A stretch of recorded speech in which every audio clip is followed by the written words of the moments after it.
আমাদের মহান মুর্শিদ বাবা মঈনুদ্দিন মাইজভান্ডারী, উনি আমাদের মাঝে সবার উপরে যে অনুষ্ঠানটা রেখে গিয়েছে সেটা হচ্ছে 12 রবিউল আউয়াল শরীফ। সুবহানাল্লাহ বলুন। ঈদে মিলাদুন্নবী। এবারও ইনশাল্লাহ আমরা কঠিন সময়গুলোতেও করেছি। করোনার সময় 2 বছর করোনা, কঠিন সময়, মানুষ যেখানে মৃত্যু ভয়ে ঘর থেকে বের হয় না, মানুষ ভয়ে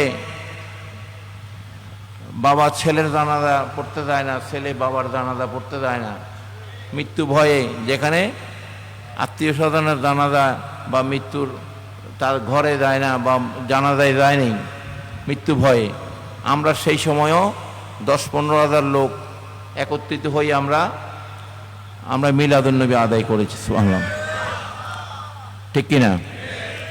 একবার না 2 বার।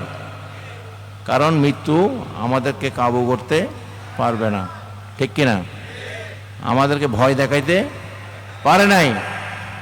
ইনশাআল্লাহ পৃথিবীতে যতই যুদ্ধ বিগ্রহ, যতই পরিস্থিতি কঠিন হোক না কেন, আমাদের মুর্শিদ কেবলা বলেছেন, যদি তোমরা শোনো কালকে কিয়ামত, আজকে মিলাদুন্নবী 12 রবিউল আউয়াল, তোমরা সেটা আদায় করে নিবা। সুবহানাল্লাহ।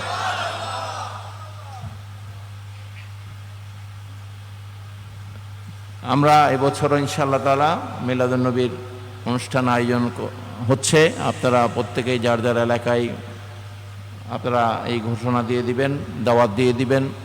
রিসিট বই আছে, আমাদের পোস্টার হ্যান্ডবিল আছে, এগুলো নিয়ে যাবেন এবং কাফেলা সহকারে গাড়ি ভাড়া করে অনেকেই ফ্রি গাড়ি দিয়ে দিবেন, যেন নবীর আশিকরা যেন সেই গাড়িতে করে মিলাদুন্নবী জুলুসে আমরা 1-2 ঘন্টার জন্য হইলেও ঢাকা শহরে গিয়ে আমরা নবী প্রেমে উজ্জীবিত হয়ে আমরা যেন আল্লাহর দরবারে শুকরিয়া আদায় করতে পারি।